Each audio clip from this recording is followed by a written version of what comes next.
Begitu dia ngomong rakyat, kita lemes sudah. Akhirnya, ya Mas, karena yang minta ini rakyat yang banyak lebih bagus, Jokowi, saya setuju. Tapi dengan syarat, apa syaratnya? Saya nggak mau laporan-laporan sama Pak JK.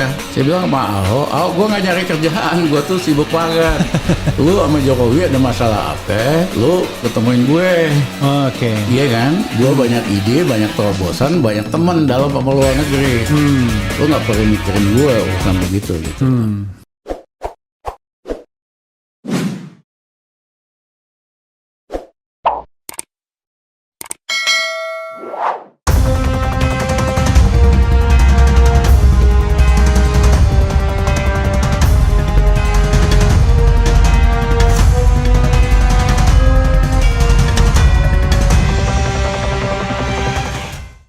Kemudian beberapa hari kemudian SBY mengadakan press conference di Binaga. Saya minta kepada Kapolri Sutanto untuk hati-hati menangani kasus Dr. Rizal Ramli. Karena kalau ada apa-apa, saya yang kena getahnya. Nah kita kan udah kode nih, udah selesai nih barang. Iya kan? Nah, yang kesian Pak Tanto. Dianggap dia nggak mampu kendalikan situasi, udah ditandatangani jadi Kapolri, akhirnya diganti jadi Kepala BIN. Sutanto. Sebentar aja ya? Ya, diganti sama Bambang Hendarso. Oke. Jadi Kapolri. Oke. Itu loh ceritanya. Waktu itu dia belum pensiun berarti ya? Siapa? Sutanto? Saya nggak tahu pensiun I apa. see, oke. Tapi dia udah ditandatangani untuk perpanjangan jabatan Kapolri. Akhirnya digeser jadi Kepala BIN. Nah, di masa pemerintahan Jokowi Jilid 1 kan, kan abang sempat lagi menjadi komisaris utama di BNI. Yes. Iya kan? Lalu menjadi Menko Maritim. Ya. Yang sekarang Luhut pegangan. Itu kan orang juga bertanya-tanya, ini jalan ceritanya gimana? Kok bisa ke sana, lalu tiba-tiba masuk kabinet, ributlah sedikit-sedikit sama Wapres. Lalu akhirnya keluar lagi. Gimana? Jadi kalau di BNI, saya memang diminta. Karena orang tahu lah. Oke. Kalau kita tuh bisa nyelesain ada masalah, kita beresin lah. I see. Nah kita preskon BNI, ya. Tahun berapa itu? Tahun 2015 kalau nggak salah. Oke. Cuma setahun doang. Yang minta Bu Rini? Enggak. Istana? I see, oke. Iya kan? Iya. Nah, ya seperti biasa, kita ubah langsung rencana midtermnya BNI. Iya. Supaya lebih agresif, resiko modalnya, kebetulan di rootnya juga bagus orang kerja. Baikuni dulu? Baikuni. Oke. Iya kan? Tim yang bagus lah sama saya gitu. Iya. Iya kan? Nah, itu kita ubah target achievements. Dalam 1 tahun BNI untungnya naik 87%. Oke. Tertinggi dari seluruh bank-bank nasional. I see. Ya, saya ingat waktu itu Pak Budi Hartono, pemilik BCA, ketemu di pesta. Oke. Nanya, Mas Rizal itu di BNI siapa ya? Kok agresif banget? Bagus banget. Oh saya bilang itu Pak Baikuni dan kawan-kawan. Padahal kita yang ngurumusin strategi, kita kan strategis. Iya. Nah, habis itu saya dapat telepon, dipanggil sama Jokowi ke Istana Bogor. I see. Ya, hari itu adalah hari pengumuman penggantian kabinet. Tapi abang nggak tim ses ya?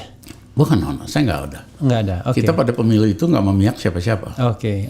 Pemilu 2014 Iya. ya. Nah, dipanggil di Istana Bogor.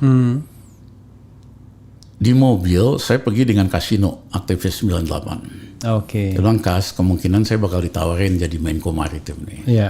Saya nggak mau, istilahnya bukan kejagoan kita ini makroekonomi. Bukan passion ya. Siapa ya Kas ya yang kita ajuin, kita diskusiin. Gue list 3 nama yang gue ajukan sebagai Menko Maritim.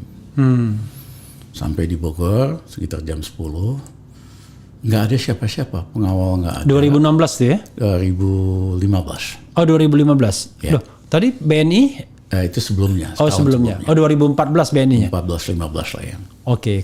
Nah, habis itu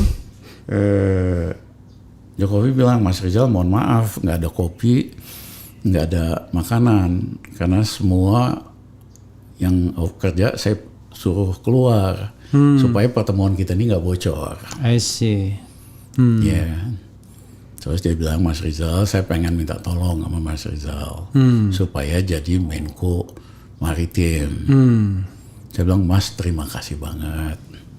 Saya nggak berminat, bukan core kompetens kita, bukan bidang keahlian utama kita. Yeah. Tapi saya ada daftar nama 3 orang. Dia langsung bilang, enggak, saya nggak tertarik. Bang Rizal mau sebut nama Ya, yang... saya sebutin namanya. Iya, oke. Dia bilang, saya nggak tertarik. Enggak, maksudnya sebutkan di sini enggak? Oh, enggak. Enggak. Nggak enak ngomong. Enggak enak. Ya. Ya. Saya maunya Mas Rizal, karena Mas Rizal itu ngerti masalah, berani. Kalau orang hanya ngerti masalah doang, nggak ada keberanian, nggak ada perubahan. I see. Kalau hanya berani doang, nggak ngerti masalah, itu preman gitu. Oke. Nah, Mas Rizal dua-duanya. Saya pengen Mas Rizal jadi Menko Maritim. Nah, kemudian saya bilang, Mas terima kasih deh, saya di luar aja. Biasa kan Mas waktu jadi gubernur minta tolong sama saya, negosiasi MRT sama Jepang. Dia datang ke kantor waktu dia gubernur, Mas Rizal, ini MRT nggak bakal jalan karena kemahalan. Kita mesti negosiasi sama Jepangnya, tapi saya nggak punya teman di Jepang. I see. Dia minta tolong. Dia datang ke kantor saya waktu itu. Oke. Nah, kebetulan saya 2 minggu kemudian, saya kan penasihat ekonomi PBB waktu itu. Oke. Bersama 3 pemenang Nobel. Oke. Salah satu anggota tim panel penasihat PBB itu namanya Tanaka. Oke. Dia adalah dirutnya JICA yang membiayai semua proyek Jepang di seluruh dunia. Iya, Japan Indonesian Cooperation Agency. Bukan internasional, Japan International. Oh, Japan International. Oke. Semua proyek Jepang di luar negeri yang biayain itu JICA. Jadi waktu saya ke New York 2 minggu kemudian ketemu kan rapat-rapat kita, saya bilang Tanaka-san tuh yuk nggak bener tuh, nggak bakal jadi tuh proyek karena kemahalan. Jadi gimana Dr. Ramli? You should send a team, kirim tim ke Jakarta, kita negosiasi, turunin, nanti bisa mulai dari utara selatan, nanti kita bisa juga kembangin barat timur. Dia setuju. MRT sekarang ya? MRT di Jakarta, Iya, DKI. oke. Ya, I will send the team to Jakarta, Dr. We should go ahead with this. Saya telepon Jokowi dari New York, Mas, ini Mas hoki banget nih. Baru minta tolong 2 minggu yang lalu sama saya. Biasanya Jepang kan negosiasi panjang. Ini bosnya udah langsung setuju. Minggu depan datang Jakarta buat beresin ini. Apa namanya negosiasi. Iya. Ya kan, datanglah timnya. Baru mulai proyek MRT. Nah kemudian Jokowi kirim wakil gubernur Ahok ke kantor. Oke. Mas Rizal, Pak Jokowi terima kasih sekali. Gara-gara Mas Rizal ini MRT bisa mulai. Nah dia minta mau supaya Mas Rizal jadi preskom MRT. Saya bilang sama Ahok, gue nggak nyari kerjaan, gue tuh sibuk banget. Lu sama Jokowi ada masalah apa? Lu ketemuin gue. Oke. Iya kan? Gue banyak ide, banyak terobosan, banyak teman dalam sama luar negeri. Lu nggak perlu mikirin gue urusan begitu gitu. Nah itulah, jadi hubungan kita tuh dia udah lama Jokowi, orang aja kagak tahu gitu loh. I see. Hubungan begini. Iya. Ya sebelumnya kan juga waktu Jokowi masih. Jadi bukan orang lain yang merekomendasikan ya, karena Bang Rizal yang memang sudah kenal lebih dulu ya. Iya. Oke. Waktu dia mau calon gubernur kan Taufik sama Mega kan nggak maunya kan Fauzi Bowo waktu itu. Ya dia lobby lah Taufik, iya kan? Kita disuruh nemenin Taufik ketemu sama Jokowi di rumah dinas dia, ketua MPR. Duduk sebelah saya. Taufik bilang, jangan ini. Gue bilang, siapa? Aku kan nggak kenal. Ini Jokowi, calon gubernur. Oh ini Mas Jokowi. Padahal Taufik Kimas pengennya Fauzi Bowo. Fauzi Bowo. I see. Iya kan? Akhirnya dia bilang, oh ini. Jokowi bilang, Mas Rizal, saya itu udah kenal Mas Rizal. Fan lah begini bahasa basi lah. Ya. Nah, jadi tuh kita kenalnya udah lama. Nah, jadi waktu dipanggil di Bogor, saya bilang, Mas terima kasih. Nah, tapi dia pakai teknik Jawa. Orang Jawa itu ngangkat orang. Ya. Dia merendah. Mas Rizal, yang minta tolong Mas Rizal itu bukan Jokowi presiden. Siapa sih saya? Nggak ada apa-apanya dibandingin Mas Rizal, punya pengalaman dalam luar negeri. Yang minta tolong itu Jokowi presiden dan rakyat Indonesia. Begitu dia ngomong rakyat, kita lembes sudah. Refli. Oke.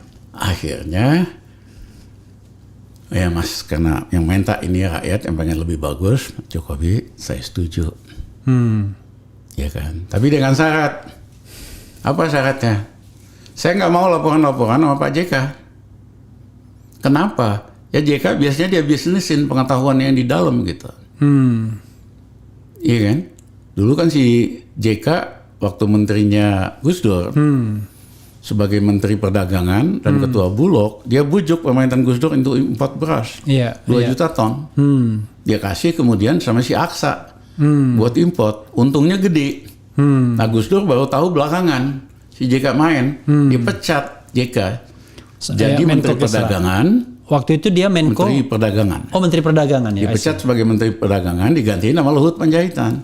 Dipecat sebagai Ketua Bulog, diganti sama Rizal Ramli. Itu sejarahnya. Oke.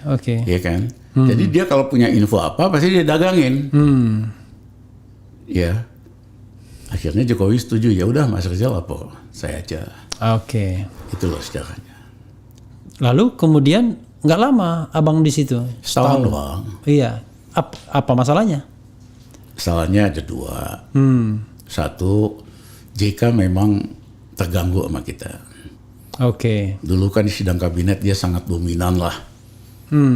Ya kan? Memang banyak orangnya JK kan di kabinet itu. Iya. Kabinet Jokowi yang pertama. Iya. Begitu kita masuk berubah. Ya kan?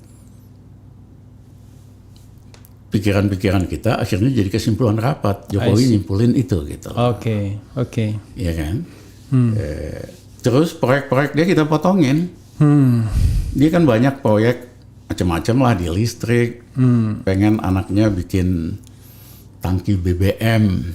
Yang paling spektakuler keluar itu yang 35.000 megawatt itu kan? Iya. Yang kedua, dia pengen anaknya bisnis bikin tangki BBM di Merak sama di Makassar.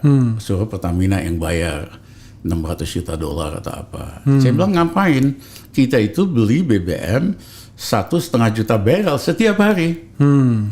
Nggak usah pakai duit Pertamina, suruh aja pemasoknya bikinin tangkinya. Pasti mereka mau. Ini kan sama aja. Kita memang bahasanya kan ini sama aja sama dagang kerupuk. Refli mau dagang kerupuk, ya kan? Refli dia kan kaleng kerupuk, isi kerupuknya tiap hari tagih gitu loh. Ini kok mesti ngabisin duit Pertamina 602. Batalin Pak Jokowi. Jokowi setuju, batalin. Nah yang kedua ada main lagi mereka dengan itunya salah satu menteri lah. Mau bikin jaringan pipa BBM sepanjang Jawa. Nilainya investasinya $3 miliar. Ya, saya angkat tangan saya, semua udah setuju tadinya. Pak Presiden mohon maaf, ini kan jaringan BBM itu udah ada, tangki milik Pertamina, storage swasta dan lain-lain. Kok mau bikin jaringan baru lagi? Itu kan pemborosan. Dan yang kedua, bikin jaringan pipa BBM bahaya sekali. Di Rusia setiap 10 km dijaga tentara 5 km, diawasin pakai satelit. Karena kalau orang nakal, dia ledakin itu terjadi kebakaran besar. Saya tanya di Rut Pertamina waktu itu, udah siap lo mikirin aspek security dan keamanan? Enggak. Ngapain kamu? Di Rut Pertamina? Waktu itu si ini, bekas di Rut Semen Gresik juga, siapa namanya itu? Oke. Iya kan? Dwi ya, Dwi, bekas anak buah kita dulu di Gresik. Ya. Pak Dwi, ngapain bikin jaringan ini kan pemborosan. Saya setuju kita bikin jaringan pipa gas. Gas dari luar Jawa kita jadiin city gas supaya energi kita murah, lingkungan hidup kita bersih. Mohon maaf Pak Presiden, kita batalin ini. Jokowi setuju, kita batalin. Jadi hari itu aja ya Presiden atas saran saya batalin proyek yang punya KKN semua ini $3,6 miliar, hampir 50 triliun. Rizal Ramli nyelamatin gitu loh. Ya, nah tapi gara-gara gini kan banyak yang kesel lah. Iya kan? Tapi termasuk abang ke konflik juga sama Ahok soal reklamasi. Ya soal reklamasi. Iya. Ya si Ahok biasalah, ya kan? Dia diserang kiri kanan soal reklamasi, akhirnya nyerah. Kita tolongin supaya kita yang beresin gitu loh. Iya. Kita adain rapat di kantor dengan beberapa menteri. Sebelum rapat dia ngomong di depan rapat sama di depan wartawan. Apapun Dr. Rizal Ramli ini lebih hebat dari saya, lebih ngerti masalah. Yang kedua, dia orangnya sangat berani. Jadi keputusan rapat apapun, saya Ahok akan ngikut. Ya kita putusin waktu itu kan, supaya diberhentikan dulu reklamasinya, supaya kita pelajari mana yang bahaya, mana yang enggak. Tapi ternyata dia kan udah ada urusan sama Taipan di pulau reklamasi. Dia lobby lah agar kita dipecat. I see. Ya jadi 2 JK. Makanya saya bilang waktu itu peng-peng, hati-hati dengan peng-peng. Pengusaha yang merangkap penguasa. Pengusaha itu pekerjaan mulia. Peng-peng, penguasa. Ya. Pengusaha itu pekerjaan mulia. Iya. Tapi ya, begitu merangkap bahaya. Itu konflik merugikan negara. Iya. Di luar negeri, Refli, biasa pengusaha jadi menteri, tapi mereka harus pisah, nggak ada konflik of interest. Nah ini kan si JK kelakuannya konflik of interest terus. Kalau di kita, kalau pengusaha jadi penguasa, bisa jadi orang nomor 1 kayak nomor 1 kita. Oh jadi 2 itu ya? 2 lah. Kalau kita jelasin kan nggak lucu. Iya. Tapi sekarang hubungan sama presiden gimana? Itu abang waktu itu 2017 ya? Terakhir 2016. 2016. Sampai berapa tahun kalau ada hal penting. Iya. Saya ketemu dia. Ya kadang-kadang saya kirimin memo dan dia dengerin. Iya. Ya contohnya saya udah nggak menteri berapa tahun nih. Tiba-tiba pengusaha batu bara ini pada lobby. Supaya harga batu bara ikut harga internasional aja. Iya kan? Harga batu bara pada waktu itu $60 di dalam negeri supaya dibebasin diekspor. Harganya $100. Ya pada lobby kan, pengusaha batu bara kan kuat. Iya.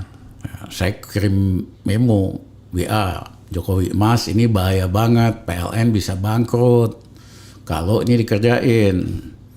Ya. Oh, untuk lobby ekspor gitu ya? Ya, dia besoknya rapat di Istana Bogor, menteri-menteri udah datang, dia bilang tadinya... WA nyampe ke dia? Ya. Oke. Nah, apa namanya nih, ini tadinya kita rapat mau mutusin, bebasin batu bara untuk ekspor. Tapi saya putusin, ya tidak jadi rapatnya, kita batalkan. Tetap polisi yang lama. Gitu. Itu contoh. Ada lagi contoh-contoh yang lain. Tahun berapa itu? Itu sampai tahun 2017 ya. Masih ada komunikasi gitu. 2018 masih. Iya kan? Iya. Waktu pilkada misalnya. Iya. Ya, saya ketemu dia, saya bukan menteri. Iya. Saya bilang, Mas udahlah nggak usah dukung Ahok. Dia itu beban. Orang udah mau tenggelam, dia akan nyeret Mas ke bawah. Hari ini aja Mas sibuk ngurusin Ahok kan? Apalagi kalau dia kepilih, makin jumawa, ya pasti nyeret ke bawah nih, Mas. Ya karena Mas Tito, Kapolri waktu itu, juga curhat sama saya. Kenapa? Ya Ahok, saya sejak jadi Kapolri sibuk ngurusin Ahok doang. Ada acara apa, pasukan kita datengin, Brimob kita datengin. Nanti kalau dia menang, Mas Rizal makin kurang ajar. Jadi kerjaan saya Kapolri cuma ngurusin Ahok. Saya bilang Mas Tito di luar kan bukan situ pembela Ahok. Ya kenyataannya kan begitu. Nah, itu 2017. Ya. Akhirnya waktu saya ketemu Jokowi, saya bilang jangan dukung Ahok dah Mas. Mas jaga jarak dari dia. Dia ini orang mau tenggelam. Mas pasti ketarik. Kalau dia menang pun, Mas akan sibuk ngurusin dia sampai 2022. Emang urusan Indonesia cuma dia doang? Saya bilang mohon maaf Pak Jokowi, saya nggak punya perusahaan polling. Tapi Rizal Ramli kemana-mana, naik taksi, naik ojek, naik bajai, selalu nanya, random research, ya sering dilakukan. Ahok waktu kalah double digit, nggak mungkin Mas Rizal. Ya Mas, lihat aja.